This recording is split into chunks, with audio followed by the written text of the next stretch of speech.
All right. We had a 3-day winning streak on the S&P 500 and NASDAQ get snapped. And it did so in a pretty big way. Albeit, though, there wasn't a lot of volume on the day. We zoom in on this market here today. I'm going to go ahead and transition straight to the charts for you. Look at the volume. Not strong at all. I mean, well below average, well below yesterday's. And so maybe it's the Christmas volume kicking in. I don't think that we're quite there yet. That usually starts to happen like the day before Christmas or the week before Christmas. So I wouldn't quite say we're there just yet. But this was a pretty decent reversal that we saw in SPY today. I mean, I don't think necessarily it's the end of the rally for it. It could be. And I would definitely be a little bit guarded going into tomorrow, especially if we see further downside. But one of the things that you can't like if you're bullish on the market is the fact that we closed at the lows of the day. Almost always we get a nice rally into the close, and that didn't happen. So with that said, I'm going to get into the S&P 500, the NASDAQ. We'll get into the Qs. We're also going to get into the volatility index, like where are we at there right now. Also going to look at Apple. I did a video this morning that I posted. Check that out for sure. And we're going to get into some cryptos. We're going to go looking at some of the recent selling there. Big day of selling in the crypto market today. So shoot me your stocks as well. I'm going to go through all of your charts. I've been doing that each and every session. So whatever stocks you want to look at, I'm just going to go right down the list and I'll go through them from top to bottom. Whether you're watching on YouTube or Facebook or Twitter, send me your comments and your thoughts and I'll knock them out. So talking about SPY, huge 3-day rally. Now this 3-day rally is like, man, what an amazing rally to be a part of, but it was a very difficult rally to be a part of. And the reason why is it really started Friday, the final hour trading. So this was I'll pull up the intraday chart. That's probably the best way to look at it. This is where the rally started. Last hour trading on Friday. And it had just went completely nuts. This is about a day and a half of price action here. If you didn't get in within that first hour, it was hard to chase it really, because then you had the rally on Monday, and then you had the massive gap on Tuesday. So if you didn't get in early on Monday, you missed the boat. It was about a day and a half. That's it. Not even. Almost over 200 points. And so now we're starting to see we're trading in the sideways channel. Are we going to get back into this gap here on the SPY? I think that's going to be a critical moment. Almost all of these SPYs all these gaps are going to be filled on the charts. I'd say about 90% of them. Now, one of the things I do hear a lot of, and by the way, you're going to hear a lot of, I don't know why, but there's a lot of charts out there right now. I've looked at it through TradingView. They're acting like this gap is filled. I don't know what that's from, but there was no price prints there. I mean, what's even funnier is that if you look at it from an intraday, it's not there. And I'm looking at it from regular hours. There's no gap fill there. So, I mean, be aware of that, because if we start to break below this, what is it going to be? About 464.35. It's about 20 points away. You break below that, then all of a sudden you have this gap fill at risk. And if that happens, you're going to see the whole personality or outlook that people have on this market change dramatically. So that's something to be very cautious of. Okay. And I mean, take a look at this gap right here. We didn't quite fill it here, but we did come back and we filled it this week. So gaps are made to be filled, whether it's right away or sometime in the future. That's why when you have a gap up in the morning, that you're always at your highest risk to see that gap get filled right out of the gate there. So if you can get past that first 30 minutes to an hour of trading, you're usually a lot better off going forward. Yes, and one of the comments already in, can you take a look at oil? Yes, I'll look at oil. I'll look at all your stuff. A lot of people are going to chase this market, and I think it's a very dangerous thing to try to chase this rally. Again, it was a day and a half rally, 200 points, ridiculous. I've never seen something so strong right at the all-time highs like that. And now we're starting to see the volume taper off quite a bit.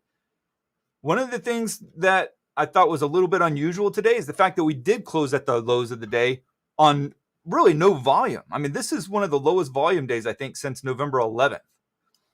But there was no volume to it, and yet we still kept selling. So there was a lack of a bid there, because usually the low volume days benefit the bulls much, much more. I would say 9-1, it'll benefit the bulls over the bears. The days that we had big sell-offs here just recently, there were big, strong volume days. And usually, even when the overall market environment is light volume, the sell-offs usually have much more volume than the rallies. So that's SPY. Now, what about the Qs? A little bit of a, oh, by the way, too, I thought it was worth mentioning. You have a little bit of a triple top work in here. It's not a textbook because you got basically one value here and you got another value there, and so it's not what you're going to see necessarily in the textbook, but you do have three tops that are pretty much at equal levels in this market right now. So 1, 2, and then 3. Watch to see if this thing starts to accelerate. Where have we talked about there being price support at? First, we got some price support right there. That's going to be the previous all-time highs. If that breaks, let me make sure this is straight here for you guys. Okay, if that breaks, and we saw a little bit of a break there last week. We broke it, recaptured it, broke it again, recaptured it. So it can break it. It's just whether or not it can sustain a move down below it. But if we continue to sell off, watch this price level going forward. If that breaks, you're also going to have this rising trend line, a long-term trend line that could be tested as well. A couple of things to be looking at. Now on the Qs. Inverse head and shoulders pattern still playing out. What's interesting is we did not break through the right shoulder. So that right shoulder, in order to nullify a head and shoulders pattern, you got to break through the right shoulder. That did not happen.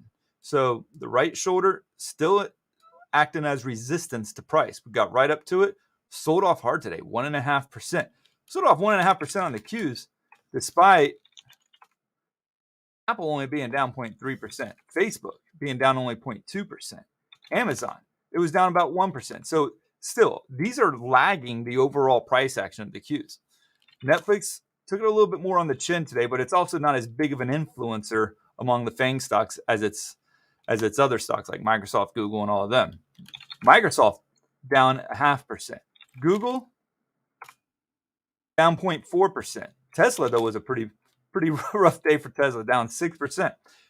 I need to go ahead and get onto that. I wasn't going to plan on looking at that, but I think it would be a good one to look at considering it's down 6% today. But that's with a lot of strength, relative strength in the FANG stocks today. The NASDAQ was able to actually sell off a decent amount. Now, what was some of the drivers? You had a lot of weakness in your software stocks. Take one that's been a crowd favorite of late, Unity, down 9%. And then you can take something like Splunk, down 5.2%. And the software stocks, when they start to sell off collectively, they can get really nasty and ugly. So there's a little bit of volatility inherently in software stocks as a whole. What about some of your bigger stocks like Adobe, down 3%? So that one's beating. So you're seeing the weakness in software. Now, how about the semiconductors? Semiconductors down 2.4%. So they also outpaced the NASDAQ to the downside. So you're seeing the semis and you're seeing the software lead to the downside, while the FANG stocks are probably, if they had as bad of a day as everything else did in the NASDAQ 100, you would probably see the NASDAQ probably down like 3.5%, maybe even more, maybe like 4%, because the FANG stocks make up about 50% of the overall market cap of the NASDAQ 100. Interesting point too. Apple, its market cap is 25% larger than the entire Russell 2000 index combined. That the whole Russell 2000 index, it's bigger than their market cap by 25%. Crazy stuff. That just shows you how strong and how big of a presence Apple, Microsoft, and Google have on the overall market. And it's really been stabilizing it. Here's the thing. When you look at Apple, why in the world are people piling into this thing at $175? I mean, do you really think that it's going to go to 300 or 250 or 230? I mean, do you really still think it's a strong growth play with a market cap of almost 2.9 trillion? I'm not so sure. So, in fact, I don't see a reason to get long on Apple until you see a significant pullback in it. And yes, there's some resistance right here going back, long-term resistance. If it can pull back to here, you can maybe get a short-term bounce. But if I'm talking about investing, I need to see it at least come down to this 139 level. And I'm seeing all y'all stuff come in here. We will go through all of those here. Apple, the Qs didn't quite finish up with the Qs yet, but yes, inverse head and shoulders pattern. It is back above this neckline though. So this, let me just get rid of that line altogether. Head and shoulders, left shoulder, head, right shoulder. It's breaking down. Comes right back up. And this has been very typical. This is probably a little bit more on the exaggerated side, but usually you'll see a little bit of a dip below the neckline, and then it just rallies right back up to all-time highs. This time, however, it actually sold off for a couple of days below the neckline of the head and shoulders pattern before it finally ripped. But this time around, it also wasn't able to break above that right shoulder. And so we're seeing a little bit of weakness creep in. So I think tomorrow is going to be really interesting. I'm really curious about how this week closes out. Those are the Qs. Let's look at the IWM here, Russell 2000. Look at this downtrend. Well, first off, right smack dab in the middle of this sideways channel going all the way back. I mean, this is one of the most predictable and boring channels you'll see. It. I mean, it goes all the way back to January. And where are we at on the Russell 2000? Well, Russell 2000 is pretty much at the same place that it was back in February. So there's not a lot of real price improvement on this index over the last 11 months. And now you got this declining trend line that's forming. So you got this declining trend line. It keeps hitting its head up against it and selling off. And now it's rallied right back up to it and it's selling off again. So down 2.25%. Can we get a retest? Maybe not tomorrow, unless there's just a full-on market sell-off, like of a 3 or 4% tomorrow. Then maybe this becomes much more in play. But in the week ahead, do we test it? Do we break down? If we break down, I think this one could get so ugly because it has so often consistently bounced off of this massive support level. And look at it. Breaks, I mean, it looks like a topping pattern even, right? This rising trend line, by the way, somebody was asking about it to me the other day. It's broken. You know what's interesting, though? Look at that. Okay, this is just something I'm catching on the fly here. Let's examine this. Did we rally? It kind of looks like it. So we had this nice trend line. Tested it here, tested it there, came back, held it for a little bit, and then broke down and then traded below this rising trend line. Then we had that big breakout, and look what it did. It went right up into that resistance and sold off. That's kind of interesting. I wish I would have seen that back in the day. I mean, I traded the Russell breakout. I did not catch that rising trend line there, but that is really interesting, though. Okay, it's kind of irrelevant at this point unless we go back up to it and test it again. It's not in play right now. But just from a technical standpoint, it's kind of interesting. All right. Try to move my head up here so I don't get in the way of the questions. Can I take a look at oil here? Yes, I can. All right, let's look at USO. This is the ETF that tries to track oil for the most part. I don't think it does the greatest job, but we had the gap. Did it quite fill that gap? No. That was what we had talked about last time on this live stream. This big box of a gap here. Did not fill it. Got about halfway into it, and now it's starting to sell off again. Still think that this is your major support level. If it holds on to that support level, it should be okay. You got a little bit of a dead cat bounce, or at least that's what it's looking like at this point.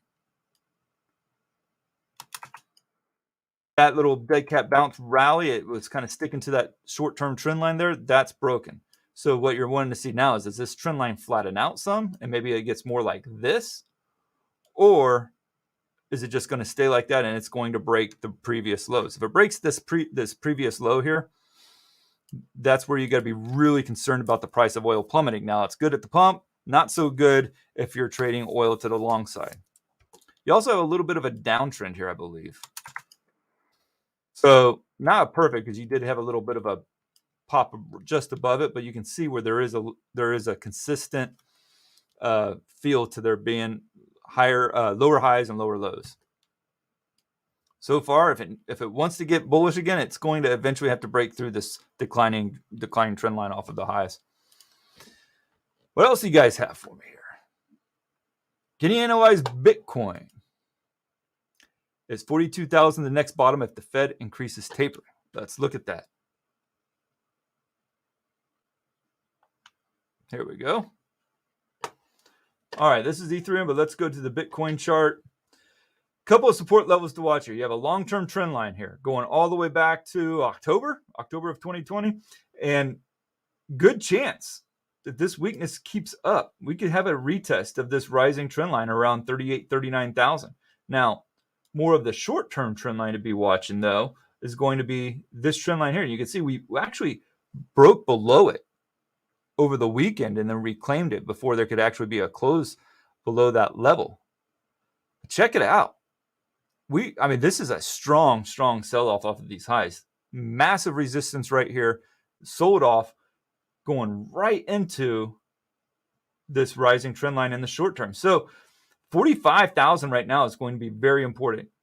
Now, you also have some support there at that 48,000 level, like what, like where it's trading at right now. But I would say for now, and the support that I'm talking about is basically, you have a little bit of a support area there, support area right here. And it's not completely clean support, but you can see where prices chopped around in that area right there. If that breaks, yeah, I would probably say 44.6 is your next support level that needs to hold. If that breaks, then you're looking back into the 30s, maybe 38, 39,000. So I don't see a real bullish picture being painted right now on Bitcoin. It's actually kind of ugly. So let's go back to the stocks, looking at Twitter. Got to clean this chart up a little bit, right? We'll just get a fresh slate here. Trend line there broken. That doesn't, it's not too hard to figure out there. Just trying to see what kind of action we're getting out of Twitter here. Let me look back at the previous rendition I did for some clues there. This ain't much there. Let's pull that back over here. All right, so going forward, do I see a trade setup? You could play this declining trend line right here as a possible break. You can get long on it, but then the question becomes, where do you put your support at? Probably has to be below the recent lows. So if you're looking at 41, just below 41 would probably be where I put my stop loss, maybe like a 40.98. But you're also looking then at a 15% stop loss. Now, can it give you 15%? Sure, but that's only a 1-to-1 reward to risk ratio. So you're wanting to get somewhere between 30% to justify a 15% stop loss. Is that possible in this market where you're getting so much, where you're seeing so many of the valuations of companies just going off the charts? It's going to be a tough one, because the big question, and I was at a StockTwits meetup this past Monday, and I was asking people, I was like, hey, this is a question that's really perplexed me. If the FANG stocks sell off, are we just going to see a rotation back into some of the more depressed stocks of late, like your PayPals, your Squares, your Twitters? Are those stocks going to be the ones that rally at the expense of FANG, or will FANG just take down everything? I tend to think that if FANG sells off, it's going to take down at least the NASDAQ 100. And if it takes down the NASDAQ 100, that's going to have some effect on the S&P 500 as well. The big question is the Russell 2000. Can the Russell 2000 insulate itself from all the other craziness that might be coming down the pike with all your FANG stocks being super overvalued? If the FANG stocks get taken down, man, it's hard to see a scenario where it doesn't take down Twitter with it. So that's why I'm kind of like, I don't know about the 30% upside unless we just get some crazy face-ripping rally on the S&P 500 and NASDAQ. It's possible, man. I tell you, I mean, this rally has gone on a lot further than I think anybody would ever have dreamed. Essentially, it's gone from 2009 till now without any major corrections. You had the COVID correction. You had the 2018 correction. I wouldn't consider those major corrections. They were mind-numbing. They were jarring, but wouldn't consider them anything like the dot-com bubble or the Great Recession from 2008, 2009. Yep, I see more of your charts coming in, Tilray. We also got Baidu coming up, so I'll be taking a look at those as well. So Twitter, wait for that break. Ideally, though, honestly, if you can get maybe some consolidation between 44 and its current price without breaking above that declining trend line, then you might have a pretty good stop loss to work with there. Maybe you get like a cup and handle price action. That would be really nice. Okay, Tilray, TLRY. These marijuana stocks, these pot stocks, they can't get a break of any kind. So you got the double bottom that we were talking about before. It broke out of it. It was looking really solid. And then it just went on this crazy decline. It's almost like the street's like, nope, we're not breaking this sucker out at all. And they started getting downgrades and everything else. It's really news dependent at this point. If you can get some major news that comes out saying, hey, this stuff is going to get legalized on a federal level, and that opens up the door for a lot of things. But right now, until that happens, man, this thing is just getting destroyed, and it's really sad. I mean, you had a higher high, which looked like there was a trend reversal there, and then the news just took it right down, creating a lower low. So at this point, I don't really see. I mean, if we're looking at it from like the 5-day chart, it doesn't look good. I mean, it's kind of got this new trend line in place to the downside. Resistance is going to be at 10-11. So if it does rally, you got about 11-12% before it starts to run into resistance once again. And Baidu. And that's why I like with Tilray, for instance. I jumped in on this breakout here. It was really good. I ended up taking a loss on it. It stunk. And this was here. I mean, it was this little gap down right here. I think it was like 1207 I got out of. And I had to move on from the trade. And thank goodness for it, because it's down another 25% since then. So stop losses are really, really important. I can't stress that enough. All right, let's look at Baidu.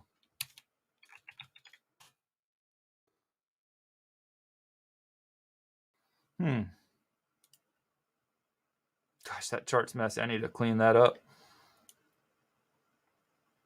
So on Baidu, broke that key support level there. Basically a bear flag that was confirmed to the downside. Similar to Tilray even, right? I mean, if you don't like the Tilray chart, you're going to be hard-pressed to like the Baidu chart. So bear flag, a lot of headline risk there, especially out of China delisting stocks. I mean, look at Didi, right? I mean, this thing just absolutely miserable. Look at Baba, absolutely miserable. So there's not, yes, it may turn around. Maybe they stop the whole delisting thing, but at this moment, it's hard to get long on this stock. And I would rather, again, it can come back. There's no saying that it can't come back. However, we're in it to try to manage the risk, right? And if we're not going to do that, if we're going to let these things just run wild, we're dictating the terms for what we're willing to trade in a stock. We're saying, hey, we'll get in at this price, but if it doesn't cooperate, if it doesn't work, if my thesis doesn't play out, I'm going to get out of here and I'm going to move on to the next trade, because you can always make your money back on another trade. And that's where people get all worked up. They see the stock go down, they get stopped out, and then they see it go back. I was like, I should have stayed in it. But you can put that money in a different trade. You just trade a different stock. And sometimes you can make that money back faster by going into the other stock, and most times you will. And the worst thing that can happen is you get stopped out, and then you're just holding out for hope that it comes back up. You don't want that. So Baidu, it's not really giving us any reason to hope here in recent days. You got lower high, lower low, another lower low. I wouldn't even call that a lower high yet. It's just kind of flailing. So let's go ahead and look at some more of these cryptos here. I'm going to stick to some of the more popular ones. If you guys have one specifically that you want me to look at, I will do that as well. Let me move my face down some here. Okay. Talked about Bitcoin at pretty good length. Ethereum. This one here is pretty interesting to me because it has two major support levels that are coming up. Can it hold this support level, and can it hold this rising trend line? They're basically like converging together, and they need to hold that trend line, or it gets kind of ugly. There's not a ton of support. Now, it did break below it over the weekend, and like what we saw in Bitcoin and what we saw on a lot of other cryptos, it recovered. But this is going to be a major test right here. Can it hold that trend line there? If it can't, there's not a lot of support underneath. Maybe something at 3,222. Maybe at 2,778. So it's kind of rough on that end. Is there a different trend line that we can look at? Yes, and that kind of goes all the way down to 2,400. This thing has been on an epic run. We shouldn't be surprised either when epic runs end in epic sell-offs, because that's usually what happens most of the time. Stocks need to pull back some. So it's like that rubber band example I told you in the last live stream. If you stretch it too far, when you release, it's going to contract a lot faster.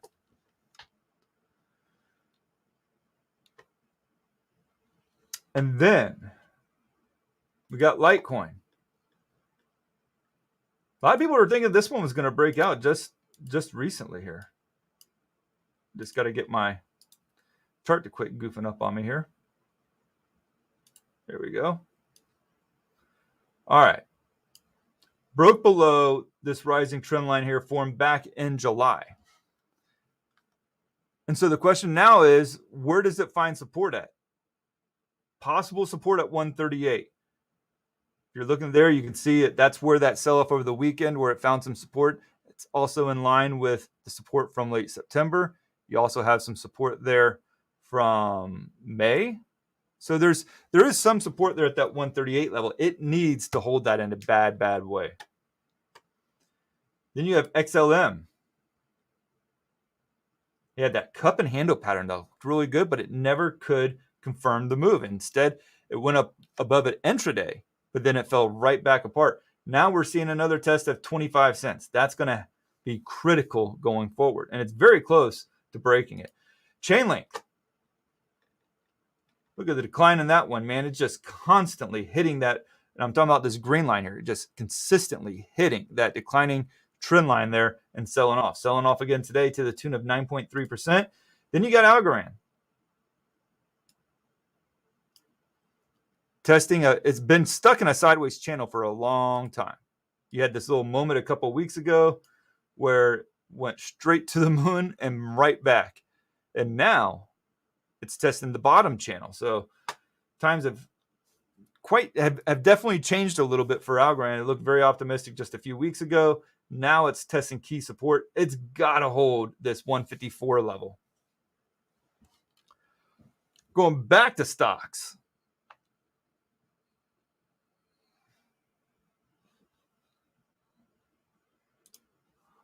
All in on BYND. No. Definitely don't want to go all in on any stock ever. You can't put all your hopes and dreams into one stock. Stocks will ultimately disappoint you. You traded enough. Okay. Maybe you can get lucky on a lottery play. You don't want to just hope your money away, because oftentimes the market will disappoint. And if it doesn't disappoint, your emotions will disappoint you.